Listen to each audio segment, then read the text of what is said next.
Bonjour à tous. Je suis certain que beaucoup d'autres personnes vont nous rejoindre.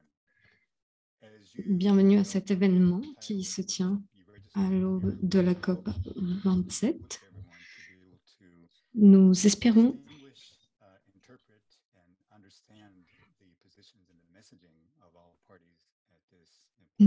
que cette réunion sera fructueuse et nous vous invitons à parler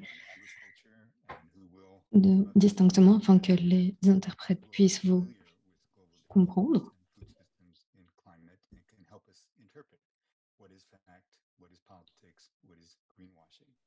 Nous allons traiter du greenwashing,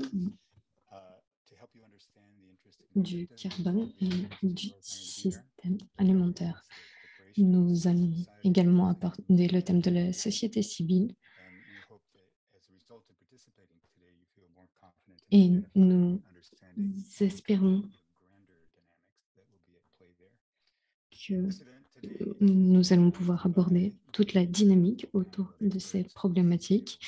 Aujourd'hui, nous allons voir avec nous échanger avec les experts sur les systèmes alimentaires durables. Alors, avant de commencer, si vous pouvez juste indiquer votre nom afin que nous sachions qui vous êtes et à quelle organisation vous appartenez. Veuillez aussi vous assurer que votre micro est branché.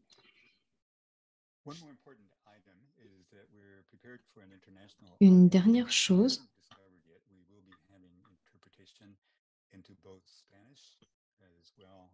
l'interprétation est assurée en espagnol et en français. Vous allez voir un petit globe en bas de l'écran et en cliquant dessus, vous pouvez choisir la langue de votre choix. Si vous êtes connecté depuis un smartphone, vous pouvez simplement appuyer sur les 3 petits points en bas de l'écran afin de sélectionner l'interprétation. Nous enregistrons cette réunion dans les langues d'interprétation afin que chacun puisse profiter, afin que toutes les personnes qui n'ont pas pu se connecter puissent profiter de tout ce qui sera dit, ou bien si vous n'avez pas le temps de tout entendre.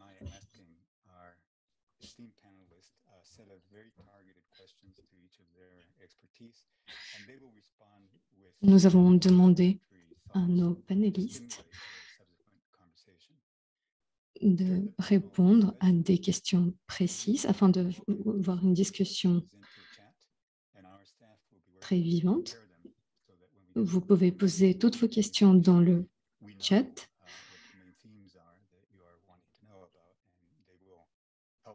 N'hésitez pas à les poser et nous allons faire en sorte d'y répondre.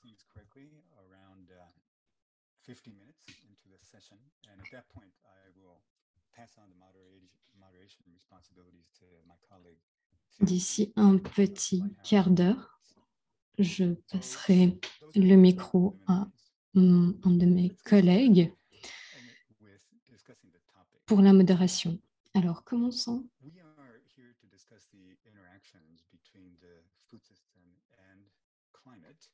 Aujourd'hui, nous sommes ici pour parler de l'interaction entre le climat et les écosystèmes. Comme vous pouvez le voir ici, à l'image, sur base de données scientifiques récentes,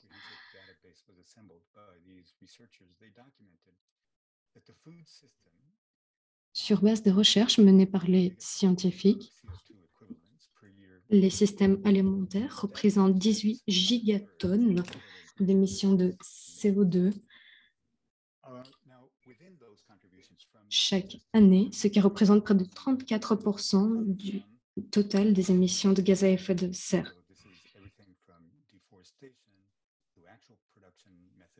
Le reste des émissions sont dues à d'autres activités industrielles. Donc, c'est un premier point très important à rappeler, à savoir que l'agriculture est responsable de près d'un tiers des émissions.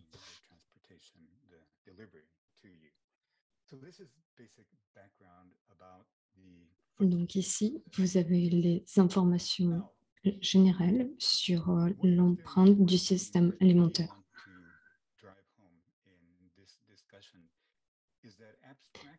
Ce que nous souhaitons montrer aujourd'hui, c'est qu'en faisant abstraction de toutes les émissions du système alimentaire ou autres,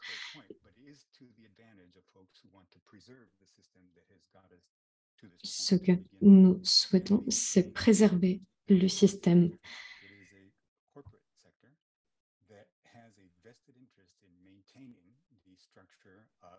Certains secteurs investissent dans cette recherche afin d'étudier l'extraction du carbone des sols ou bien utiliser le carbone qui est stocké dans la biomasse, ce qui à terme pourrait quand même résulter dans l'émission de ce même carbone dans l'atmosphère. Mais afin de mener toutes ces recherches, des personnes sont déplacées de force, des agriculteurs et d'autres acteurs clés du système sont déplacés.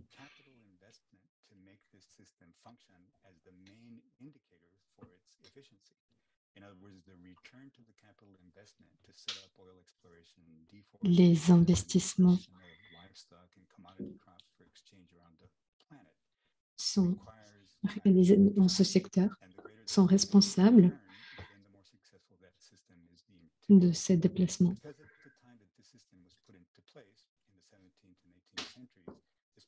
Au moment où ce système a été mis en place entre le XVIIe et le XIXe siècle, cela a fortement influencé notre manière de voir les choses ainsi que l'approche de l'industrie.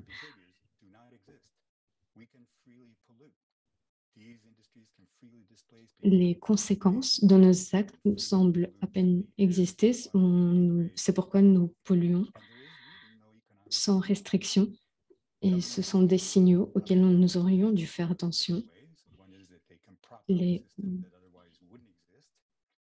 gouvernements contribuent à cela, notamment aux États-Unis et en Europe, soit en refusant de réguler ou en omettant les émissions produites par les grandes industries.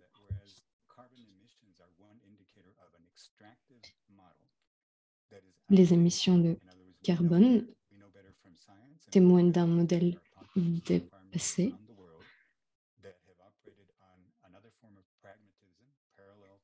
car, comme nous le savons, d'autres systèmes existent.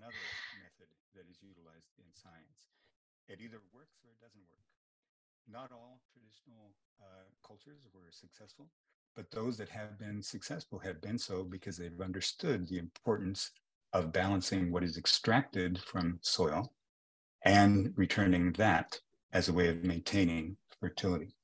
So be aware of abstracted conversations that only focus on carbon, that only focus on what we're going to do to keep the system in place and make it a little bit less bad.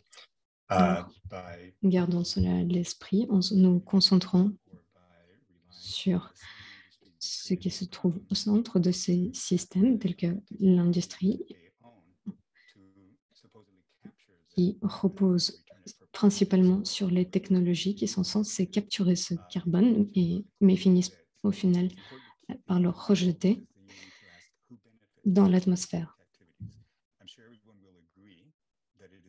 Je suis certain que vous serez d'accord avec moi pour dire que c'est un effet pervers de l'industrie qui tente désespérément de faire quelque chose contre ce problèmes et qui, au lieu d'arranger les choses, ne fait que les empirer.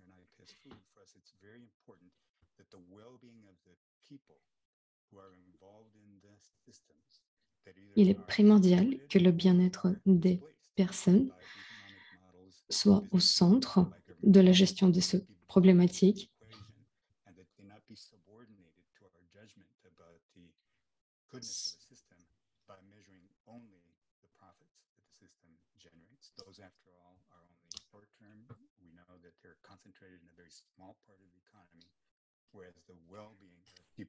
Nous savons que les résultats du système sont sur le court terme et affectent seulement une partie de l'économie, alors que le bien-être des personnes affecte l'avenir de l'humanité sur la planète. Sur cette courte introduction, laissez-moi vous rappeler, avec cette image que vous allez garder en tête durant cette discussion, et j'espère pendant la COP, qu'il y a toute une infrastructure d'entreprise qui a un intérêt très fort dans l'extraction. Et la raison pour laquelle je voulais vous rappeler cela, c'est que il ne s'agit pas seulement des entreprises de carburants fossiles, c'est également tous ceux qui dépendent de ce carburant fossile pour faire opérer leur système industriel. Et pour nous, bien sûr, il convient de dire qu'il y a bel et bien des alternatives. L'alternative dont nous allons discuter aujourd'hui n'est autre que l'agroécologie. Le terme devrait se passer d'explication. Mais voilà ce qu'il signifie. C'est une approche de l'agriculture et du système alimentaire qui s'appuie sur les connaissances qui sont procurées par la science contemporaine, qui nous permet de comprendre la façon dont la planète marche, qui s'appuie également sur des systèmes ancestraux qui ont survécu jusqu'à aujourd'hui. Cette approche agroécologique fait ce que j'ai suggéré tout à l'heure, c'est-à-dire qu'elle reconnaît que nous devons prendre en compte plus que le profit pour évaluer le bon fonctionnement d'un système et que le bien-être de tous les êtres humains est tout aussi, voire plus important. Voilà ce que je voulais expliquer. C'est un système qui nous soutient. C'est une alternative viable. Sur ce, je pense que ce que nous allons faire à présent, c'est procéder par tour. Nous allons parler du grand pouvoir que l'on laisse entre les mains des entreprises et les organisations de société civile qui représentent les alternatives desquelles notre avenir dépend n'ont malheureusement pas le pouvoir, l'accès économique des grandes entreprises. Il est important de garder cela en tête pour bien interpréter les différents arguments. Et nous devons donc équilibrer les voix, les messages que l'on entend qui viennent de ces différents secteurs, en prenant en compte l'accès qu'ils ont au pouvoir. Laissez-moi donc faire une petite introduction quant au panel que nous avons rassemblé aujourd'hui. Je m'appelle Ricardo Salvador, je suis directeur du programme Alimentation et Environnement à l'Union des scientifiques concernés. Je suis expert IPS Food. Nous avons également Eddie Mukibi, présent ici, qui est lui-même agriculteur et qui est président de Slow Food International. Il est basé en Ouganda. Nous sommes également avec Lim Li Ching. Ching est une chercheuse senior au Third World Network et fait partie également du panel d'experts IPS Food.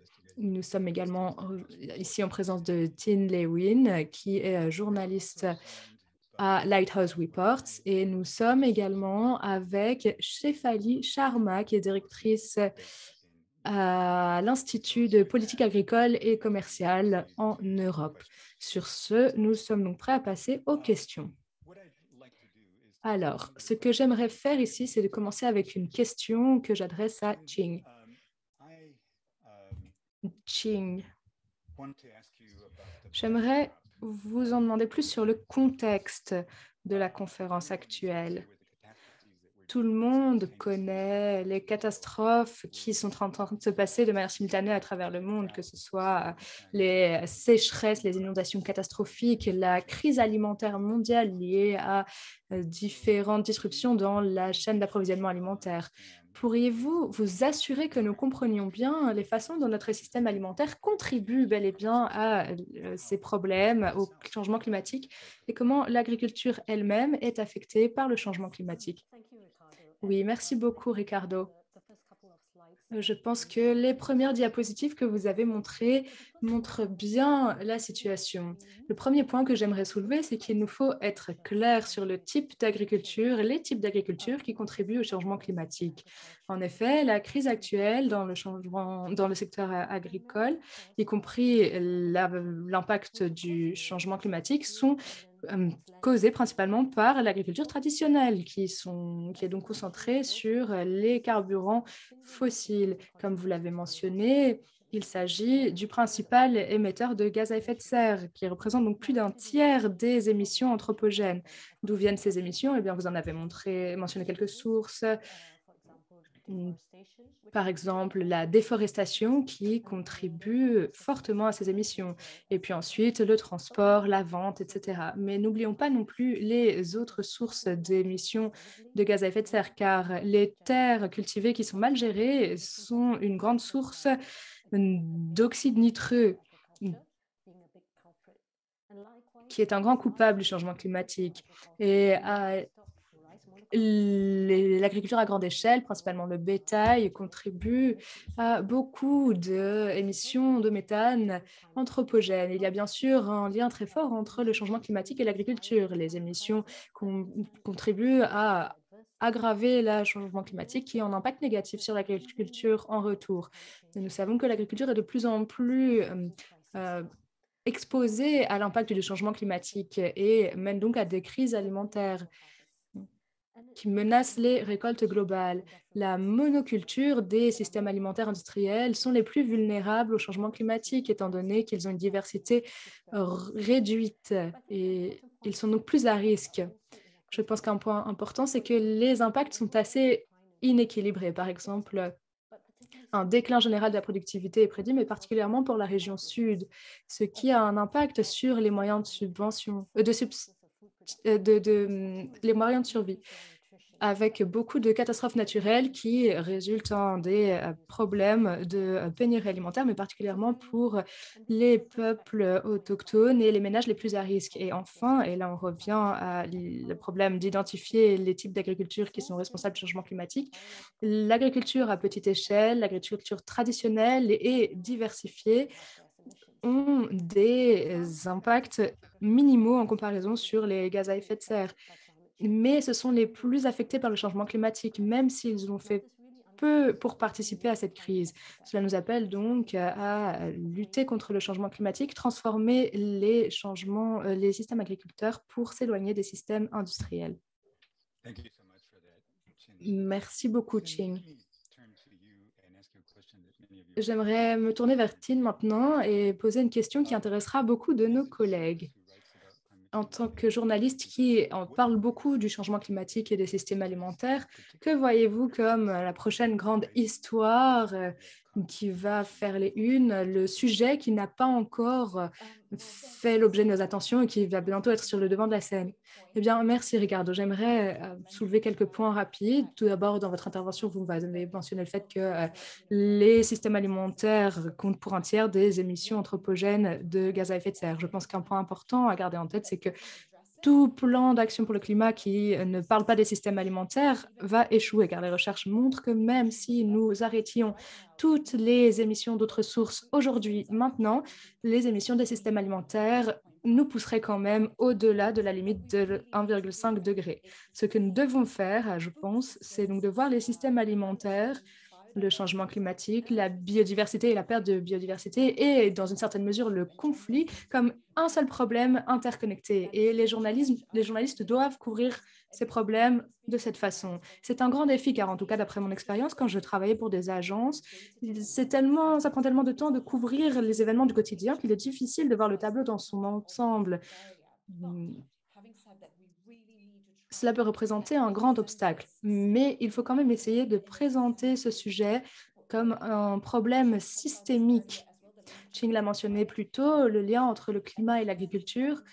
Et les scientifiques que j'ai interrogés il y a 5 ans déjà ont bien dit que le climat et l'agriculture étaient dans un mariage malheureux car ils sont si étroitement liés et pourtant ils s'antagonisent ce que nous essayons de faire à Lighthouse Report pour essayer de couvrir cela de manière holistique, c'est de regarder les problèmes d'équilibre dans le pouvoir et les mensonges.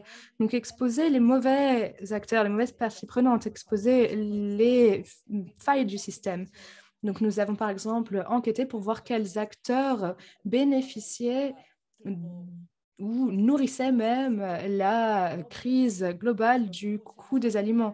Nous regardons les lobbying, ceux qui cherchent à diminuer cet impact en disant que nous avons besoin de plus d'aliments. Nous regardons par exemple Big Meat, les grands producteurs de viande qui cherchent à éviter les conséquences de leurs actes. Donc, il faut regarder l'interconnexion de la crise climatique et de la crise alimentaire et les faux narratifs, les faux scénarios. Et pour moi, il y a 5 choses sur lesquelles il faut garder l'œil. Donc, les alternatives à l'agriculture traditionnelle, l'agroécologie dont on a parlé, donc des systèmes de graines locales, donc pour les agriculteurs à petite échelle sont maintenant menacés. Il y aura beaucoup de discussions et de projets d'initiatives lancés durant cette COP sur la question des engrais, c'est probable, mais l'impact ne sera pas universel et nous devons le garder en tête, en parler. 4e point, le fait qu'il y a très peu de financement public qui est distribué vers les systèmes agricoles, en tout cas pour le climat. Et dernier point, il faut parler des subventions, car la plupart des subventions actuelles sont mauvaises pour l'environnement, pour la biodiversité, pour la santé, pour la résilience. Le problème de se concentrer uniquement sur le carbone, c'est qu'on passe à côté de tableaux dans son ensemble, qu'il s'agisse des autres gaz qui sont responsables, le méthane, etc., mais également les solutions sur le terrain et le problème de pouvoir, de déséquilibre du pouvoir qui perpétue le problème. Je vous rends la parole. Merci beaucoup, Tin. C'était très complet. Je vais maintenant passer à Shefali pour lui poser quelques questions qui sont assez liées les unes avec les autres. Jusque pour l'instant, les systèmes alimentaires n'ont pas été très présents dans les discussions de la COP. Je suis donc curieux. Est-ce que vous pensez que cela sera différent cette fois-ci? Et question connexe, si c'est le cas, qu'est-ce que la COP 27 devrait arriver à faire pour avoir une chance réaliste de gérer cette question des systèmes alimentaires de manière constructive? Merci Ricardo et merci de m'avoir invité dans ce panel. La COP 27 va parler à plusieurs reprises du système alimentaire et de sa résilience en faisant la promotion de différentes visions de l'agriculture et des systèmes alimentaires. Il y aura des annonces de l'agro-industrie, de gouvernements comme l'initiative Aim for Climate des États-Unis qui propose sa propre vision de l'agriculture. Et au sein des groupes de négociation, il y a également des choses qui se passent qui sont importantes pour moi de garder en tête. Tout d'abord, la négociation sur l'article 6 de l'accord de Paris, comment inclure les marchés du carbone vers l'atténuation des changements climatiques. Il y a également autre chose qui se passe depuis 2017 et qui conclut cette discussion sur l'agriculture. À présent, les gouvernements vont devoir prendre des décisions. Est-ce qu'ils continuent à parler de l'agriculture dans leur programme de travail ou non? Et si oui, qu'est-ce que ces solutions, à quoi ces solutions ressemblent-elles? À quoi ces discussions ressemblent-elles aussi? Donc, la vision qui est poussée par l'industrie et dont on a déjà parlé, y compris à Aim for Climate, c'est une solution qui implique plus d'intensification et plus de ressources en eau, etc. Nos ressources en eau sont rares et seule l'agro-industrie peut vraiment aider à passer au-delà de la situation, à résoudre ce problème. Nous devons limiter les gaz à effet de serre par unité d'aliments que nous produisons. C'est en fait la réduction de l'intensité des émissions, c'est un terme technique. Et notre réponse ici, c'est eh bien le climat n'en a rien à faire de l'intensité des émissions et de leur réduction. En fait, le climat, ce qu'il lui faut, c'est de réduire totalement la totalité des émissions. Et le système agricole est responsable de la majeure partie de ces émissions. Le vrai test, la vraie épreuve, c'est donc de voir si on crée un changement du système pour réduire les émissions et l'empreinte climatique de l'agriculture. Et de manière générale, l'agriculture industrielle a atteint toutes les zones de la planète, que ce soit l'eau, l'air que l'on respire. Il y a différents gaz à prendre en compte, le nitrate, l'oxyde nitreux, l'azote, le méthane. Tout cela doit être diminué drastiquement. Et ce qui fait partie de cette promotion de l'agriculture intelligente en matière de climat, ce sont les technofixes, les solutions technologiques. Et parfois, on fait appel à des solutions qui n'ont pas été prouvées. Donc ici, on parle non pas de la production en masse de bétail, mais de trouver des aliments pour animaux qui vont limiter les rots et les paies des animaux. Et ce n'est pas ça qui va changer la situation. On parle également de pesticides, d'engrais, etc. Et on veut continuer à les utiliser au rythme d'aujourd'hui. Et ça, ce sont des pratiques qui ne vont pas aider. Et nous savons que cela pollue l'eau et les sols et qui repousse le problème. Nous savons également que ces technologies sont la propriété et sont contrôlées par l'industrie agroalimentaire. Elles sont concentrées entre les mains de cette industrie. Ce qui doit se passer à la COP, eh bien, dans les négociations de l'article 6, ça ne doit pas mener à des failles dans la législation pour les industries, que ce soit les industries agroalimentaires ou de carburants fossiles, pour tourner la terre en actifs économiques. C'est un des gros problèmes que l'on voit. L'industrie agroalimentaire augmente l'acquisition des crédits carbone, compensation carbone, comme on les appelle également, à la fois en dehors et dans la chaîne d'approvisionnement. Alors, qu'est-ce que c'est cette compensation? Eh bien, c'est quand un pollueur achète un crédit carbone pour que quelqu'un d'autre, extérieur à l'entreprise, fasse quelque chose pour réduire ses émissions. Et ensuite, ça leur permet de compenser leurs propres émissions. Et ce qu'on a vu comme résultat de 20, 30 ans à essayer de créer un mécanisme de développement propre, on a bien vu que cette compensation carbone ne fonctionne pas. Cela continue aux pollueurs, ça permet aux pollueurs de continuer à polluer. Et en parallèle, cela ne promeut pas le type d'action dont nous avons besoin pour limiter nos émissions de gaz à effet de serre. Je pense que Ching a parlé également de quelque chose de pertinent. Pourquoi est-ce qu'on met la pression sur les petits producteurs qui n'ont rien à voir avec la crise climatique pour que ceux-ci compensent les entreprises et les gouvernements qui sont en cause pour la majeure partie de cette crise climatique? Il y a donc une justice et une équité ici qu'il faut garder en tête. Autre chose qui doit se passer, c'est que les pays doivent faire plus pour s'engager à réduire les émissions de l'agriculture industrielle. Pour l'instant, il n'y a absolument aucun engagement qui a été pris. Peut-être 5 pays ont pris ces engagements pour limiter leurs émissions. Différents pays demandent un financement climatique. Mon collègue a dit que seulement 3% des financements vont réellement vers le système alimentaire. Et finalement, il y a encore toute une zone de négociation qui dit, voilà, on est aux portes du chaos climatique, on n'attend plus 2030 maintenant, on voit les sécheresses, les inondations, à la fois au nord et au sud, et vraiment les catastrophes, les dégâts sont vraiment réels et détruisent les systèmes alimentaires et les capacités des agriculteurs et des travailleurs de gérer la situation. Alors, il faut de l'argent, des fonds dédiés pour aider les pays en développement à gérer ce chaos climatique, pour s'assurer que leur système alimentaire survive à la crise.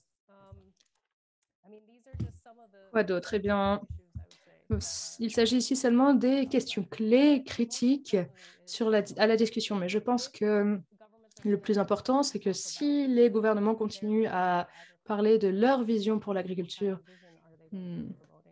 eh bien, il faut se poser la question de la vision qu'ils vont promouvoir. Et c'est la clé ici. Est-ce qu'ils promeuvent une vision qui qui ne fait pas grand-chose, ou est-ce qu'ils vont vraiment faire des propositions transformatives qui mènent à un changement du système? Donc, il faut créer des systèmes agricoles, des systèmes alimentaires résilients qui sont capables de créer la biodiversité, de restaurer les écosystèmes. C'est pour cela que nous soutenons l'agroécologie et une transformation écologique des systèmes alimentaires. Merci beaucoup. Vous avez soulevé une question très importante sur les intérêts économiques à laquelle je demanderai Chin de répondre. Mais avant de passer la parole à Chin, je pense qu'il est temps de penser à poser vos questions auxquelles vous aimeriez que les membres du panel répondent. Alors, s'il vous plaît, posez vos questions de sorte qu'on puisse les catégoriser afin d'y répondre. Chin, je reviens vers vous. Est-ce que vous pouvez nous aider à comprendre les enjeux économiques? Qui est-ce qui profite? Qui est-ce qui est perdant de cette situation?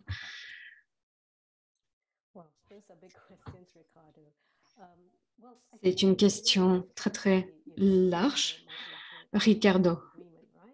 Mais je pense que dans le cadre de l'accord de l'ONU, il y a de nombreux enjeux et lors des COP, chacun essaie d'attirer l'attention. Il est clair que nous devons arrêter les émissions et commencer à décarboniser nos économies. Pour cela, nous devons rendre responsables les principaux émetteurs. Si les principaux pollueurs continuent à agir comme ils ont toujours eu l'habitude de le faire, nous savons comment ça va se terminer. Il y aura toujours ce greenwashing, il y aura des lois qui vont permettre de contourner toutes ces restrictions. Et c'est quelque chose qui sera, je pense, évoqué lors de la prochaine COP. L'objectif étant toujours de détourner l'attention de l'émission de gaz à effet de serre, savoir le problème principal, en disant que nous devons simplement essayer d'arrêter les émissions. Chefali en a parlé. Aujourd'hui, on parle beaucoup des solutions fondées sur la nature.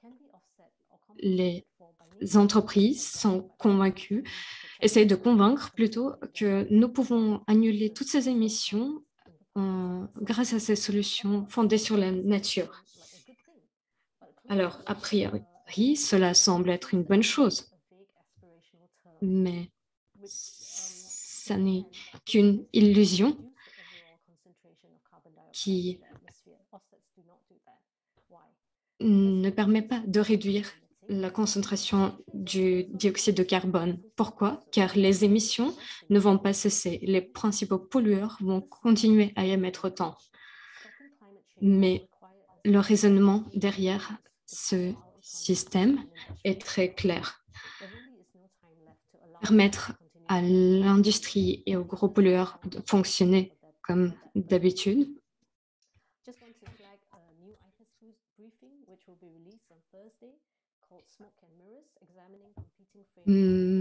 Jeudi, nous aurons un nouveau rapport qui va paraître intitulé Écran de fumée, qui traite justement des émissions et des pratiques de greenwashing, d'éco-blanchiment.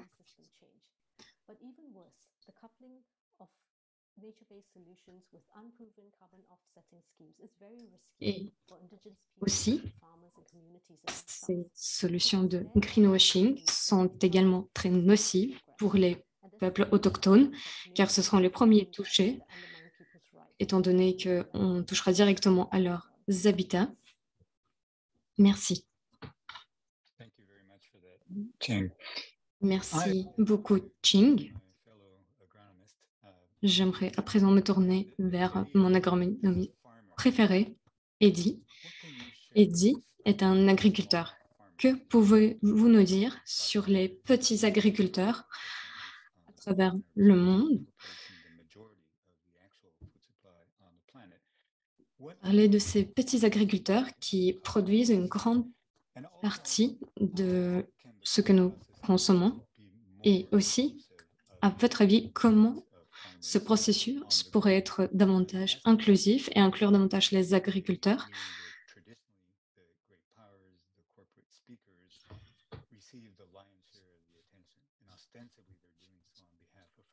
Bien souvent, ce sont les gros entrepreneurs qui prennent la parole à la place des agriculteurs pour répondre à ces questions. Mais j'aimerais vous passer la parole. Merci beaucoup, Ricardo. Comme vous l'avez dit, les petits agriculteurs produisent près du tiers de la production agricole pour la consommation humaine. Ce sont également les personnes les plus touchées, les plus affectées par les conséquences de la crise climatique. On peut prendre en exemple les sécheresses ainsi que les récents événements en Afrique de l'Est.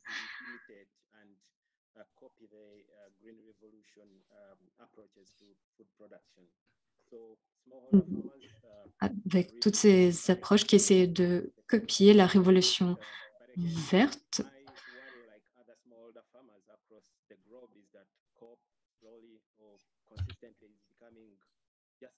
en tant que petit agriculteur,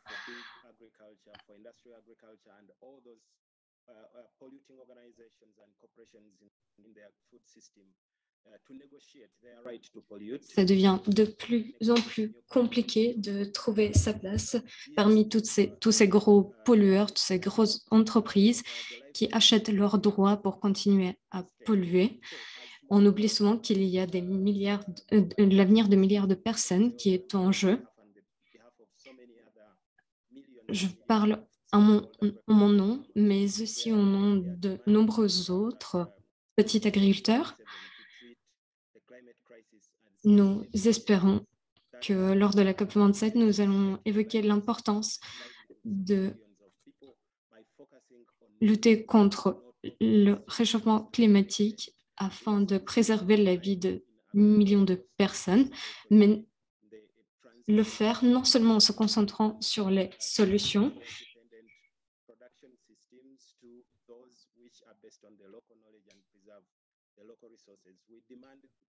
des solutions qui pourraient être plus nocives qu'autre chose, et en se focalisant davantage sur ce qui pourrait garantir le bien-être des locaux, avec des approches plus éthiques qui permettraient de sortir de ce capharnaüm dans lequel l'industrie actuelle nous a amenés.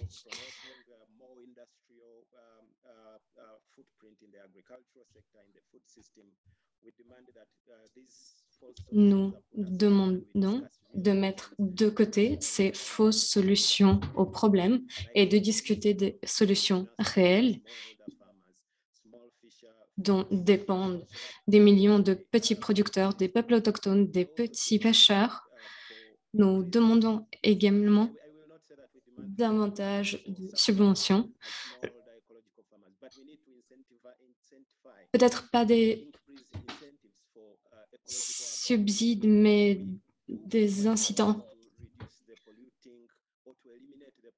afin de réduire la pollution, afin de produire des aliments propres dans un environnement décontaminé.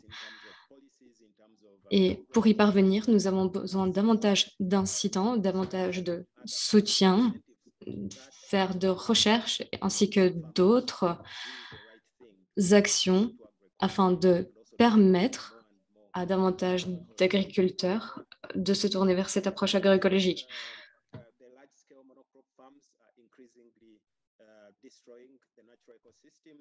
Aussi, les grands entrepreneurs détruisent des écosystèmes entiers. Personnellement, Dans ma plantation, j'ai planté près de 800 bananiers, alors que dans la partie est du pays, la culture du sucre détruit des écosystèmes entiers. C'est pourquoi nous devons nous tourner vers les approches régénératives d'agriculteurs. Merci beaucoup, Eddy. Alors, ce que nous voyons ici, c'est que à la COP 27, il y aura quand même une place pour faire part des différentes visions. Il y a également eu un changement dans la vision des choses au sein de l'agriculture.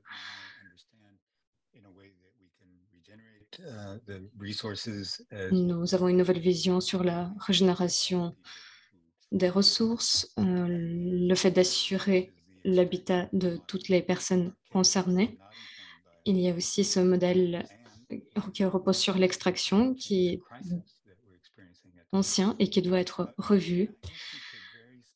Et dit, est-ce que je peux vous demander de parler de votre approche agroécologique? Comment est-ce que vous vous adaptez au changement climatique grâce à cette agriculture régénératrice? Très, très, très brièvement, est-ce que vous pouvez nous donner votre réponse? Ricardo a coupé son micro, donc nous n'avons pas entendu la fin de sa phrase. Merci beaucoup, Ricardo. C'est une question très intéressante. Lorsque l'on parle des visions contradictoires des uns et des autres, je pense qu'avec la crise actuelle, nous devrions nous concentrer sur une seule vision, à savoir la vision régénératrice par opposition à un système destructeur. Entre l'exploitation industrielle, l'élevage industriel, ce sont des systèmes qui privent de vie tous les systèmes présents sur Terre, alors qu'avec le système régénérateur, nous pouvons au contraire assurer la survie de toutes les espèces. Lorsque l'on parle d'agroécologie, nous ne nous concentrons pas uniquement sur la réduction des émissions carbone. Nous nous concentrons sur l'ensemble des gaz à effet de serre. Lynn, par exemple, a évoqué la consommation des fertilisateurs à base de nitrate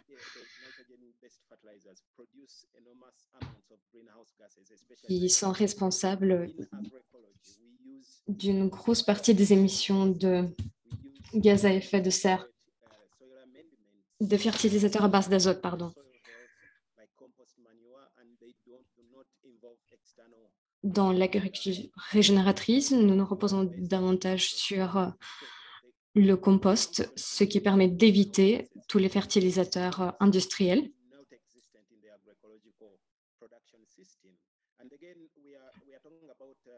Nous ne nous focalisons donc pas vraiment que sur les émissions de carbone. Aussi, l'agroécologie est un système qui fait la promotion de... Nous nous reposons beaucoup sur la diversification des cultures. Par exemple, au vu de la situation à l'Est, dans les pays d'Est Afrique, avec la sécheresse qui touche tous ces agriculteurs, nous essayons de nous adapter et d'apprendre de ce qui a été fait pour contrer cette situation.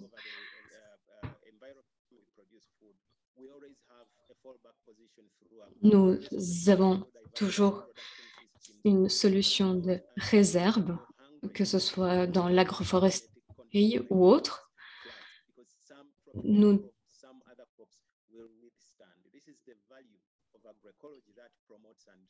C'est justement le gros avantage de l'agroécologie qui permet de tirer des enseignements des connaissances des locaux. Aussi, au cours, très récemment, nous avons commencé à discuter de la viande et de l'élevage du bétail. Et l'agroécologie évoque également l'inclusion de l'élevage dans un système durable et contribue également à faire en sorte que l'élevage ne soit plus l'un des principaux responsables des émissions de gaz à effet de serre.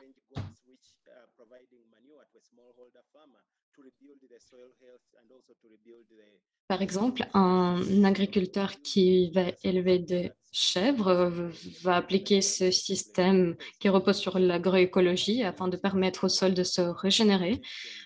Lorsque nous parlons de la viande et du changement climatique, il est important de garder en tête que c'est la production industrielle qui est responsable de toutes ces émissions. Les émissions de méthane proviennent notamment de la production industrielle. Les produits, la production animale également, tandis que les petits éleveurs ne sont pas sur le même bateau, ils ne doivent pas être amalgamés. C'est un problème qui est très régénérateur. Merci beaucoup. Est-ce que je peux vous demander de parler de la différence entre les deux systèmes? Et je suis très triste de devoir vous interrompre là, juste parce que nous avons une limite de temps.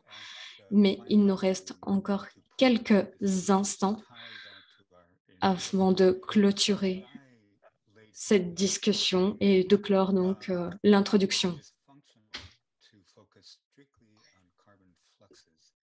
Donc, c'est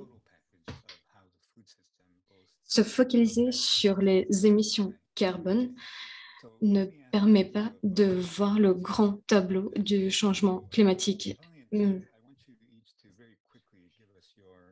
Ching, est-ce que vous pourriez nous donner votre avis? Est-ce que vous pensez que se concentrer sur les émissions carbone est une bonne chose ou pas? Eh bien, je pense que je vais commencer par répondre. Je pense que se concentrer sur le carbone divertit notre attention d'autres points. Et pour les millions d'agriculteurs pour lesquels le changement climatique est déjà bien réel, il serait critique de mettre la priorité sur l'adaptation, la résilience. Et aujourd'hui, ce à quoi nous faisons face, ce sont des crises multiples et interconnectées, comme nous l'avons mentionné à plusieurs reprises. En plus du changement climatique, nous devons parler de l'insécurité alimentaire, de la perte de diversité, de la santé déclinante, etc. Et pour cela, il nous faut des solutions holistiques et systémiques telles que l'agroécologie.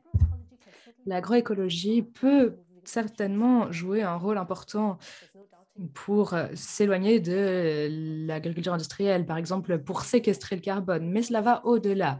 C'est une approche holistique avec des fonctions, des bénéfices multiples, y compris l'adaptation, la protection de la biodiversité, la résilience sociale, écologique, un régime sain et des moyens de subsistance à portée de main. Donc, il faut aller au-delà d'utiliser le carbone comme moyen de mesure pour voir l'écosystème et les gens qui y habitent dans leur ensemble. Et cela signifie donc se concentrer sur les avantages sur le plus long terme pour les agriculteurs et pour la société de manière générale. Donc, une résilience, une nutrition saine, une viabilité économique face au choc climatique et à la dette.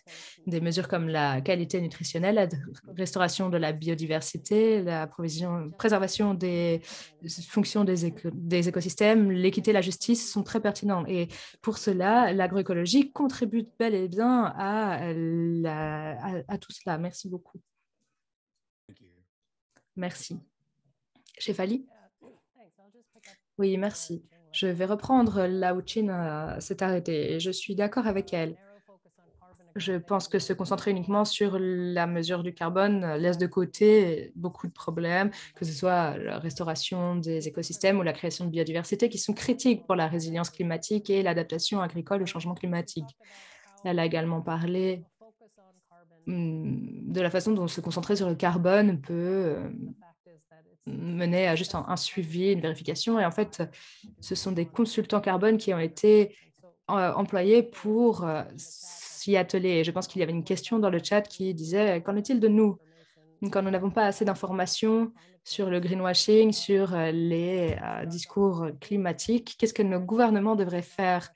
Et il y a énormément de pression sur les gouvernements. Une pression pour qu'ils augmentent les crédits carbone, particulièrement dans les pays en développement, en Afrique et ailleurs, en disant que cela rapporterait beaucoup d'argent qui ne serait pas disponible sans cela. Et c'est très pertinent.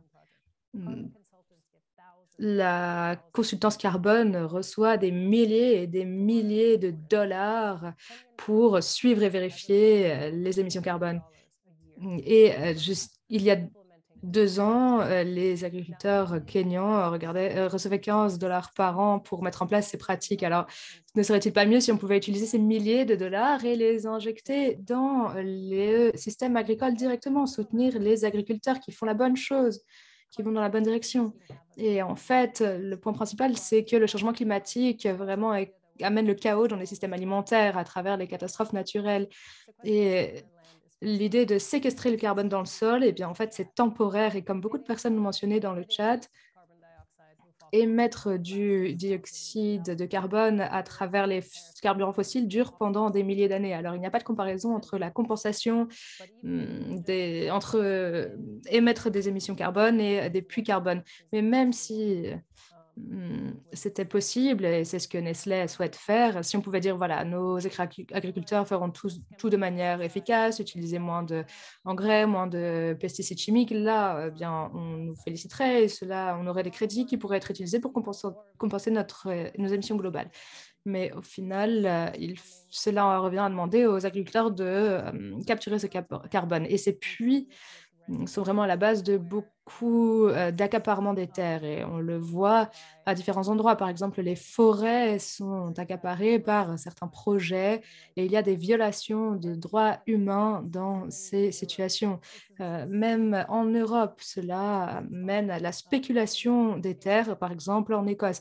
Et la terre est une ressource finie. Nous avons besoin pour différentes activités. Et si nous le tournons en produit carbone, actif pour le carbone, c'est très problématique car on passe alors à des violations des droits humains, de la spéculation sur les terres et tous les risques auxquels les agriculteurs devront s'adapter. Il est donc bien mieux de penser à une façon de soutenir directement la transition vers l'agroécologie où le carbone est un avantage subsidiaire, alors que dans l'autre sens, la biodiversité serait un avantage subsidiaire. Voilà, je n'ai plus beaucoup de temps, je vais donc m'arrêter ici. Merci. Merci beaucoup, chef Ali. Il vous restera encore beaucoup de temps pour les interactions avec les journalistes. Ne vous inquiétez pas. Sur ce, un tout grand merci à tous les membres du panel de nous avoir permis de mettre un cadre autour de la question. Et merci également aux journalistes qui nous ont rejoints, qui peuvent maintenant aller plus loin sur cette question très intéressante. Je vais maintenant faire la transition en vous proposant une ressource. Nous appelons ça un toolkit, une boîte à outils. C'est donc un ensemble de questions qui pourraient aider quand vous entendez des arguments et des propositions durant la COP à venir. Jetons-y donc rapidement un œil et j'espère que cela vous donnera des lignes directrices.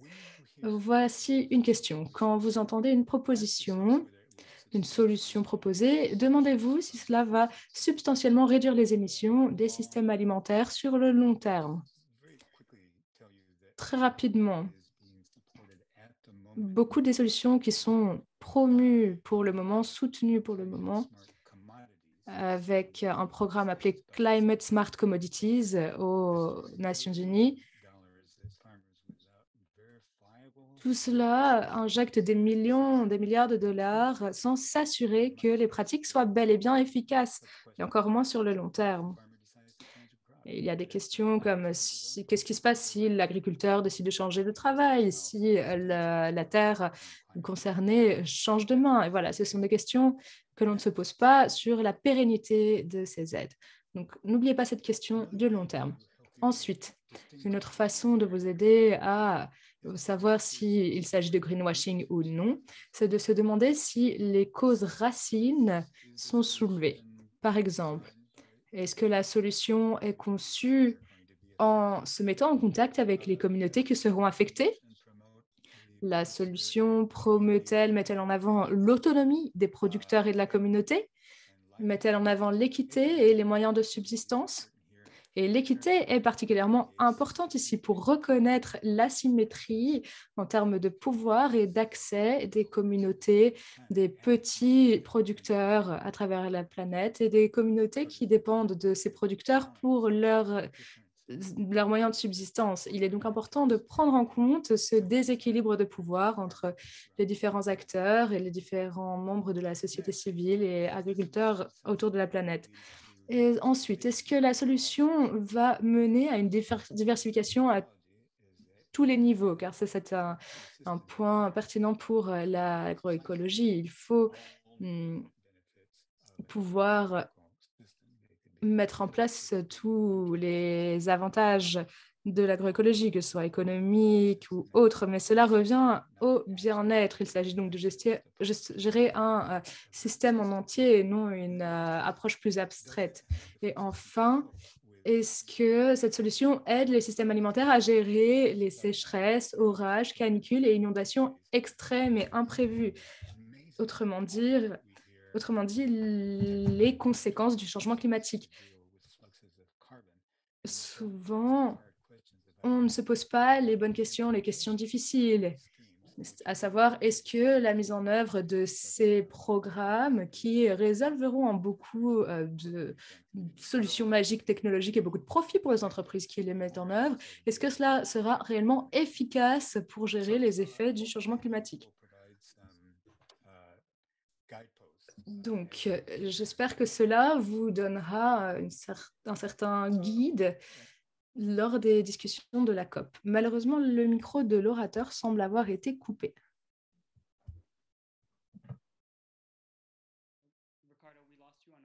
Ricardo, nous avons perdu votre son. Alors maintenant, c'est un honneur de présenter mon collègue Sam qui va m'aider à modérer la discussion à partir de maintenant. Tine, je vous donne la parole maintenant. C'est ma collègue Tine et non Sam, bien sûr. Merci Ricardo. J'ai beaucoup de pression pour être à votre hauteur, mais je vois que nous avons beaucoup de questions dans le Q&A et nous allons essayer de les passer en revue et de répondre autant que possible. Nous allons prioriser les questions des journalistes et j'aimerais demander à nos panélistes de limiter leurs réponses pour être concis, aller droit au but en 2 minutes maximum. Et pour les journalistes, n'hésitez pas à recontacter les panélistes pour obtenir plus de détails. Première question, Ching, c'est pour vous. Cela vient de Neil Kamal du Times of India qui demande à quel point le changement climatique contribue à l'insécurité alimentaire dans le monde à l'instant maintenant et comment l'atténuation peut aider et quelles finances, quels fonds seraient nécessaires pour limiter l'impact. Très bien, alors je vais essayer d'être brève et concise. Je pense que l'on peut voir les réalités du changement climatique qui affectent la sécurité alimentaire à l'heure actuelle. Pensons aux inondations, à la dévastation totale au Pakistan, par exemple.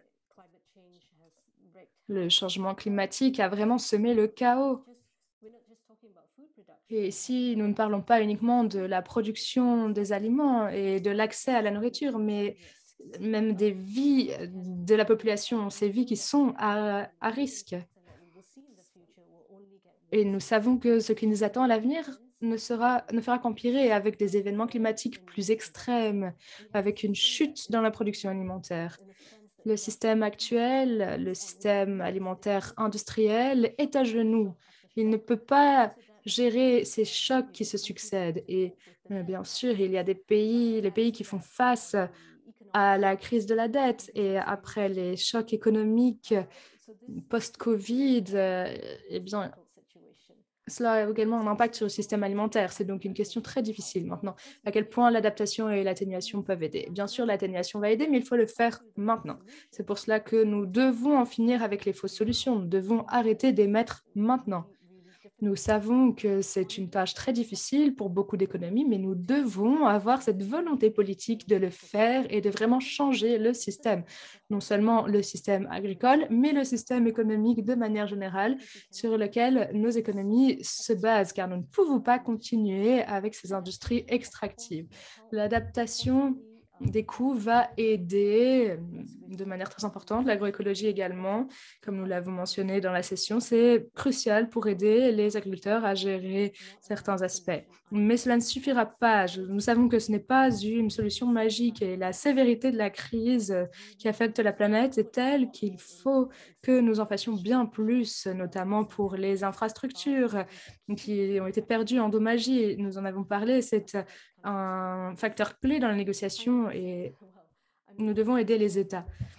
Le financement, eh bien, voilà, la promesse rituelle de centaines de millions de dollars pour les pays africains qui ne concernent pas uniquement l'agriculture, mais toutes les obligations climatiques, eh bien, nous savons que ces promesses ne sont pas tenues et nous voyons que en fait, même si ce sont des centaines de milliards de dollars, ce ne sera pas suffisant. Il faut des milliers de milliards de dollars. Nous savons que le monde a déjà mobilisé des sommes gigantesques et il ne s'agit que de la volonté politique maintenant que nous avons la crise du Covid. Je vais m'arrêter ici. Non, pas de souci, vous avez réussi à Non. répondre à de nombreuses questions dans un temps très court. Maintenant, prochaine question m'est dirigée, je vais la lire. Quels sont les plus grands obstacles auxquels les journalistes font face en essayant de parler des histoires concernant l'alimentation? C'est de Stephen Jay et nous avons également une autre question de Lucas. Comment pouvons-nous parler de ces sujets de manière digeste et populaire? Alors, je vais essayer d'être aussi rapide que possible. Je pense que les plus grands obstacles sont multiples. Alors, j'ai parlé du fait qu'il y avait un temps et des capacités limitées à notre portée. Le journalisme, pour l'instant, fait face à de sérieux changements et à de grands défis, comme beaucoup d'autres secteurs. Il y a donc un grand problème ici. C'est très difficile d'essayer de comprendre les systèmes, car nous pensons tous que nous comprenons la nourriture, l'alimentation, la planète, le climat, mais nous ne comprenons pas. En fait, il y a tellement de fausses solutions, de solutions technologiques, etc. Et arriver à faire le tri, c'est un grand obstacle. Et je pense également que les éditeurs qui comprennent la question, qui les voient de manière interconnectée, nous devons nous assurer que ça soit le cas. Et je pense qu'il y a beaucoup de façons de couvrir tous ces sujets de façon à ce que ce soit digeste et plus populaire, plus facile à aborder. Et une solution serait de parler et bien justement des solutions. Très souvent, quand on parle de l'alimentation, du climat, on se concentre sur le négatif. Mais des personnes comme Eddie, ce qu'il fait en tant que petit agriculteur en Ouganda, c'est très intéressant. Il y a tellement de personnes au sein d'IPS Food, de Growing Culture ou d'autres structures qui font ces webinaires régulièrement avec ces agriculteurs fantastiques qui font des choses magnifiques à l'échelle locale. Et je pense que c'est une façon, parmi d'autres, de s'assurer que les lecteurs soient intéressés, montrer le positif de ce qui se fait sur le terrain.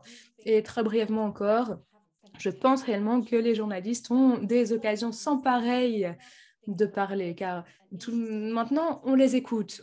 On parle de ça, on est intéressé de savoir ce qui se passe en termes de système alimentaire et de changement climatique à cause de cette crise alimentaire globale. Il faut donc profiter de cette occasion pour y réfléchir, pour en parler, car au final, vous avez peut-être inventé la meilleure batterie, la plus efficace au lithium ou quoi que ce soit, mais ça ne va pas résoudre le système alimentaire cassé et son impact sur l'environnement. Si nous n'y arrivons pas, eh bien, nous allons mourir. Nous ne pourrons pas survivre.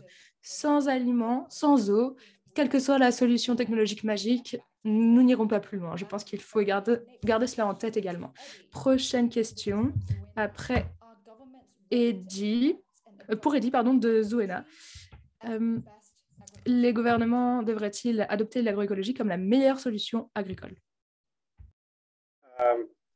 I'll be very specific. The governments are working in a very complex way, but what I can Les gouvernements fonctionnent de manière très complexe, mais dans le cadre de mon travail de sensibilisation, nous avons vu quelques tendances positives, notamment certains pays commencent à émettre des réglementations qui défendent les approches agroécologiques. En Ouganda, nous avons également mis une réglementation en matière d'agroécologie qui soutient le processus agroécologique au sein du pays. Le Sénégal aussi est en train d'adopter les approches agroécologiques. Il s'agit donc d'une tendance positive. Nous nous dirigeons dans la bonne direction.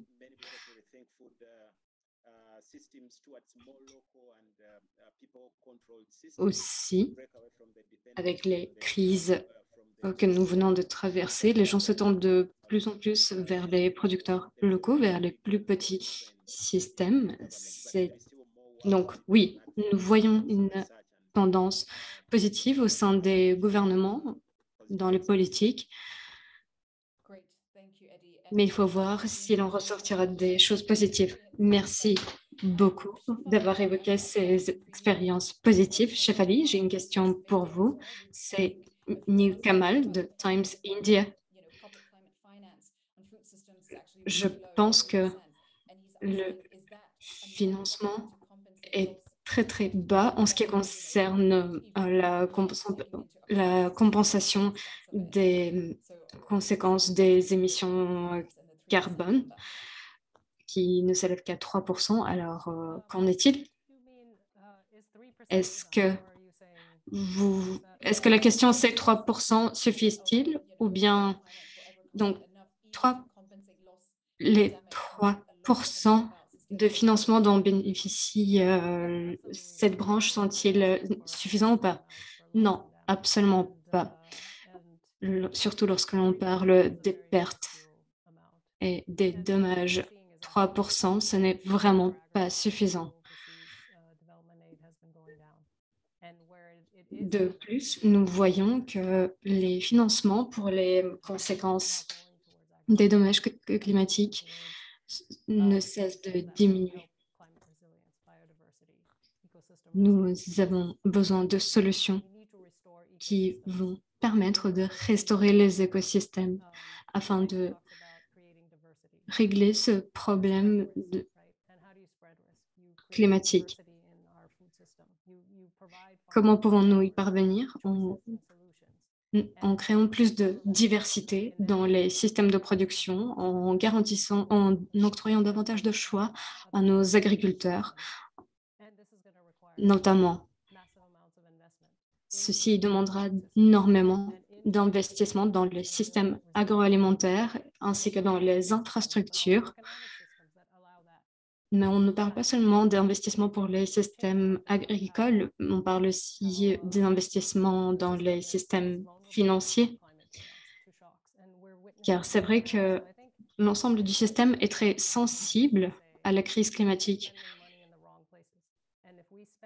Pour l'instant, nous avons dépensé beaucoup d'argent, mais pour les mauvaises choses. Alors, maintenant,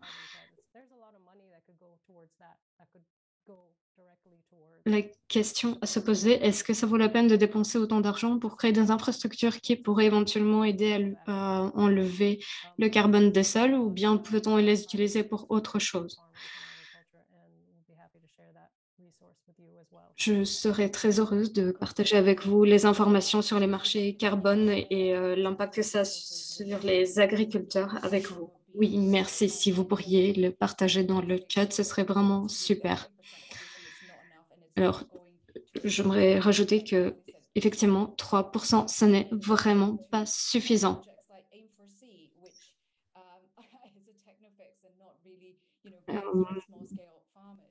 Une grande partie de cet argent finit dans les solutions basées sur les technologies, ce qui ne constitue pas une solution réelle. Alors, nous avons une question d'un journaliste freelance qui demande quels sont les avantages spirituels de cette connexion à travailler la terre comme vous le faites.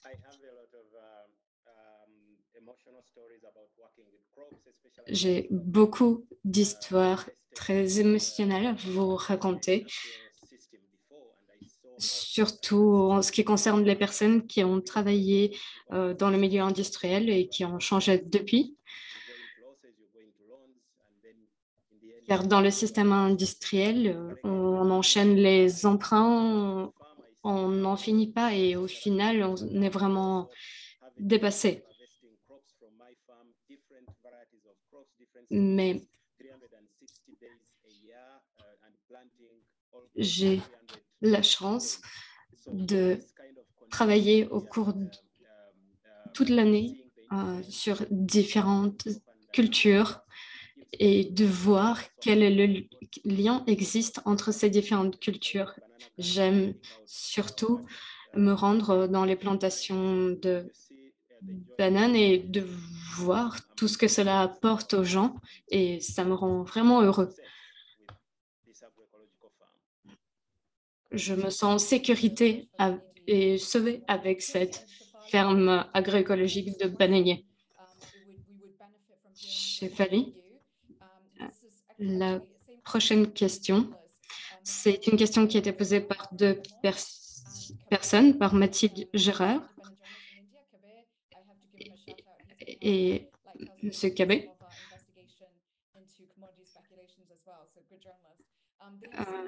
dont j'ai déjà beaucoup entendu parler. La question est la suivante. Au cours des dernières COP, l'alimentation et l'agriculture étaient au centre de discussion. Est-ce que vous pensez qu'aujourd'hui, c'est un problème qui a déjà été traité?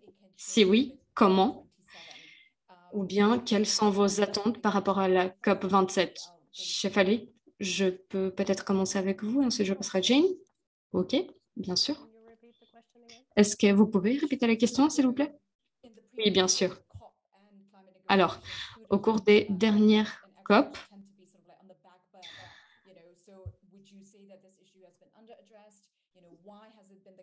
nous avons déjà traité les questions concernant l'agroécologie et l'alimentation a été abordée. Est-ce que vous pensez qu'elles ont toutes été résolues ou bien quelles sont vos attentes par rapport à la COP 27?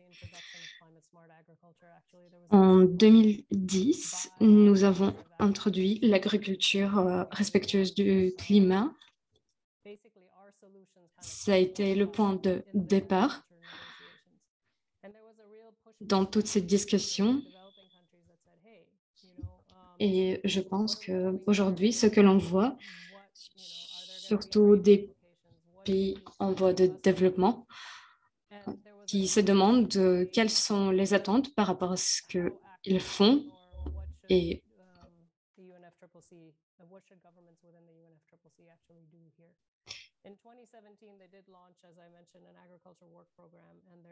en 2017, il y a eu des ateliers qui ont été organisés au cours desquels on a évoqué notamment la présence des industriels, des ONG, des gouvernements. Les industries véhiculent toujours la même image et je pense que globalement, c'est un réel défi car c'est une question très, très large pour les gouvernements et je pense que la question à se poser, c'est que devrions-nous faire si les gouvernements sont prêts à nous soutenir? Si nous parvenons à réguler les émissions de méthane, etc., la question, c'est est-ce que ça va nous profiter ou pas?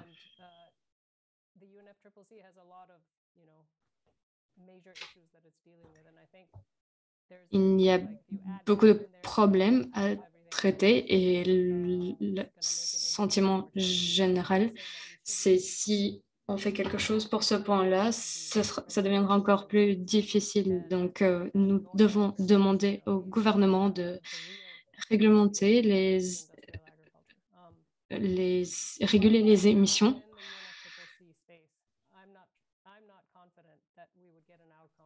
mais je ne pense pas que nous aurons une issue vraiment favorable, du moins pas pour l'instant. Merci beaucoup, ça refroidit, mais au moins ça reste réaliste. J'ai beaucoup parlé de ces problématiques. Je pense que lors de la COP27, il y aura un gros focus sur l'alimentation.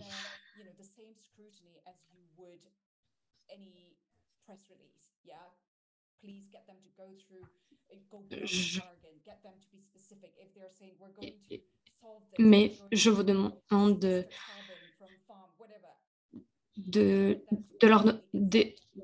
d'exiger de donner plus de détails, d'être très spécifique et pas juste vous jeter de la poudre aux yeux, car c'est ce qu'il faut pour que le changement puisse se faire. C'est ce que je pense qu'il faudrait faire si vous allez couvrir l'événement. Il y a tellement de choses qui se passent actuellement et je pense que c'est très positif d'avoir cette discussion sur l'agroécologie et l'alimentation et j'aimerais justement éviter qu'il y ait juste des discussions dans le vide. Chine, que pouvons-nous faire pour promouvoir les solutions qui concernent les peuples indigènes?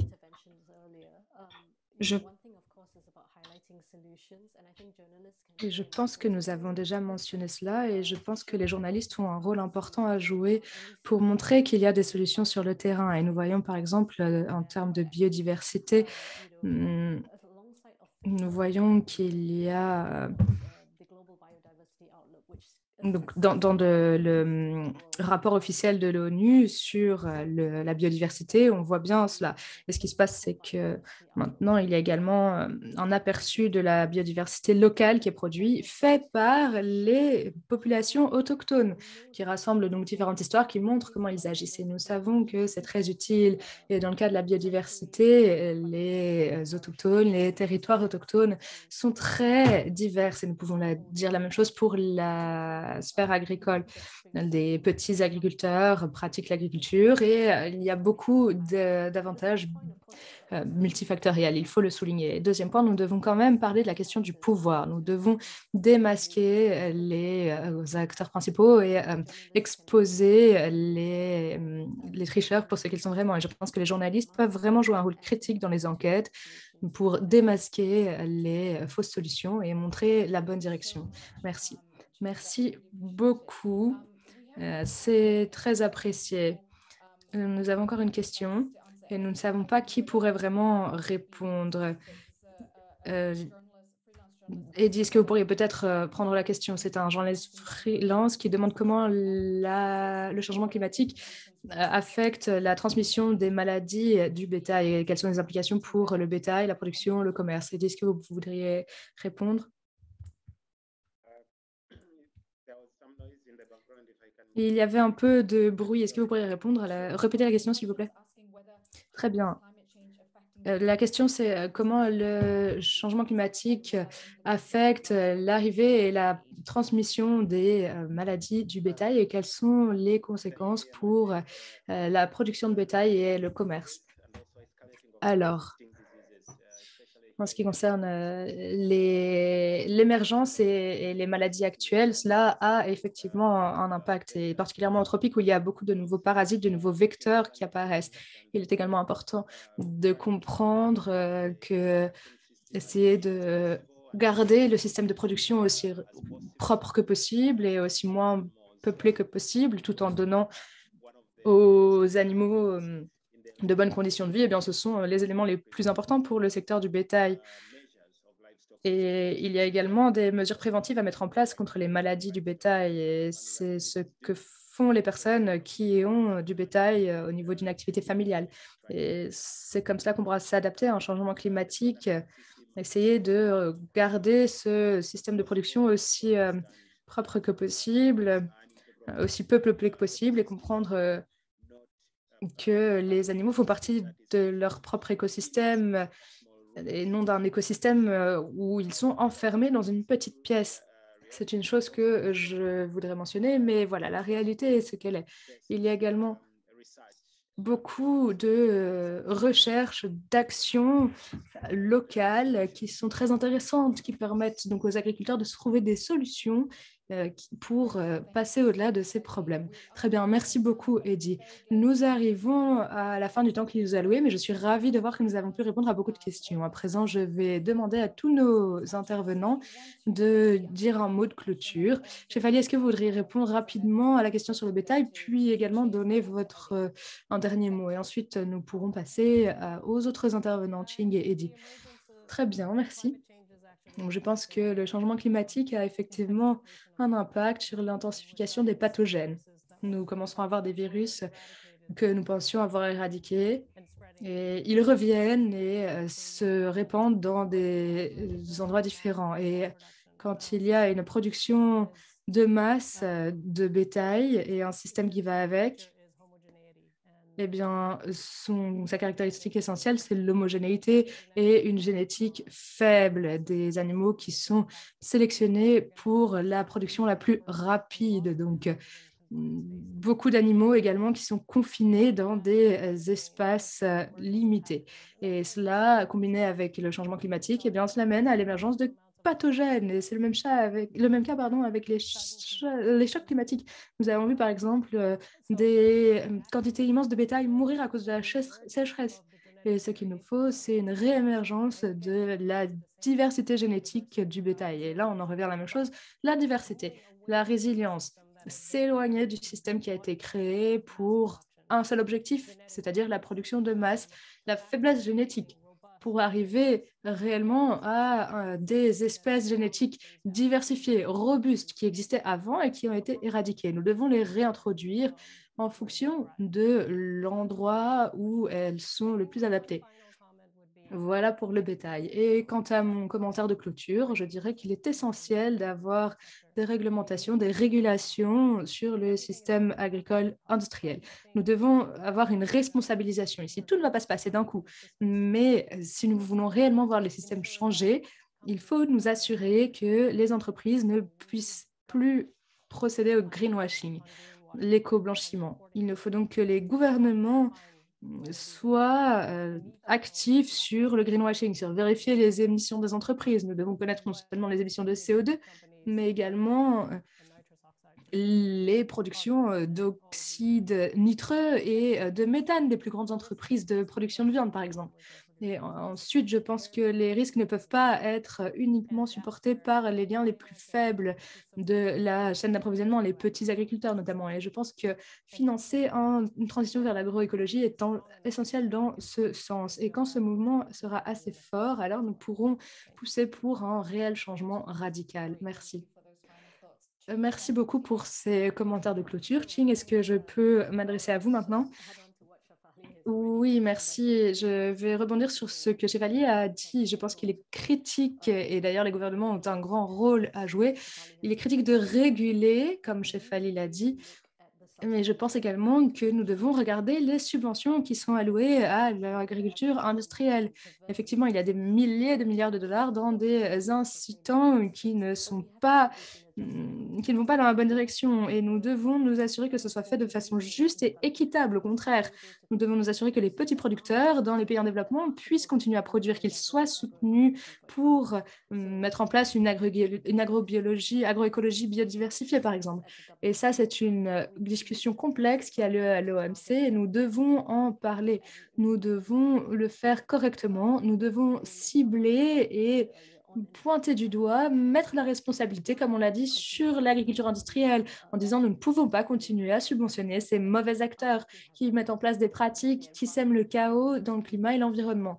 Nous devons faire ceci ou cela pour soutenir les petits producteurs, les peuples autochtones, ceux qui préservent notre biodiversité et qui produisent nos aliments. Merci. Merci beaucoup, Ching. Eddie, est-ce que je peux entendre un dernier commentaire de votre part?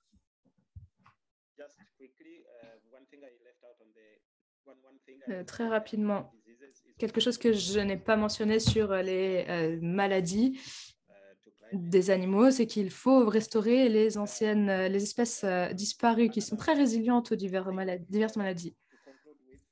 Autre point sur lequel j'aimerais conclure, nous devons rapporter l'attention sur le financement des petits agriculteurs et des petits exploitants agricoles qui se tournent vers l'agroécologie. Et nous devons défendre les initiatives locales, particulièrement en Afrique et dans la région du Sud, car l'agriculture industrielle est désastreuse pour l'avenir de la nourriture, de l'alimentation et de la planète. Nous devons faire passer plus de ressources vers l'agroécologie et les initiatives pour la souveraineté alimentaire pour les petits producteurs et pour les personnes qui protègent leur système alimentaire. La COP devrait écouter les requêtes, les demandes des petits agriculteurs. Très bien, merci beaucoup. Eddie, 2 petits points maintenant de ma part en tant que journaliste également. Tout d'abord, regardez au-delà du carbone. Nous en avons parlé, mais regardez tous les autres gaz. Regardez l'eau, regardez la durabilité, regardez les moyens de subsistance économique. Le carbone n'est qu'un seul paramètre parmi d'autres. Il faut avoir une vision holistique. Ensuite, j'aimerais dire que les médias se sont engagés dans une vision où ils écoutent trop les deux côtés. Ils ont l'impression de devoir être neutres, d'écouter les deux côtés. Donc, on parle à un scientifique spécialisé sur le changement climatique et puis ensuite, on parle à quelqu'un qui dit « Nous ne sommes pas vraiment sûrs de la réalité du changement climatique ou en tout cas de la responsabilité de l'humain. » Et je pense que cette attitude retarde beaucoup d'actions climatiques. Alors, ne répétons pas l'erreur quand il en vient à transformer les systèmes alimentaires. Ne mettons pas l'agriculture industrielle et l'agriculture à petite échelle au même niveau. Ne faisons pas cela, ne mettons pas sur un pied d'égalité les deux côtés. À nouveau. Et très rapidement, pour récapituler, nous avons entendu beaucoup de grands exemples, de belles idées, comment passer au-delà du bruit, du greenwashing, comment s'assurer que les gouvernements soient tenus responsables, poser des questions sur la gouvernance, sur les régulations, les règlements, tous les changements, toutes les annonces. Regardez bien si elles vont mener à des systèmes alimentaires justes, équitables. Soyez prudents, faites attention aux solutions technologiques. Il n'y a pas de solution miracle.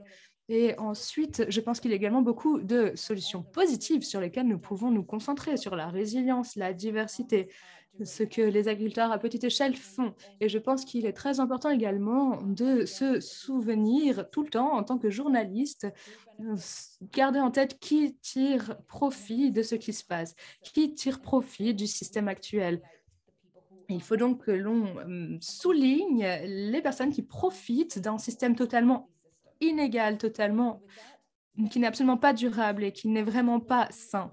Sur ce, un grand merci à tous et toutes de nous avoir rejoints.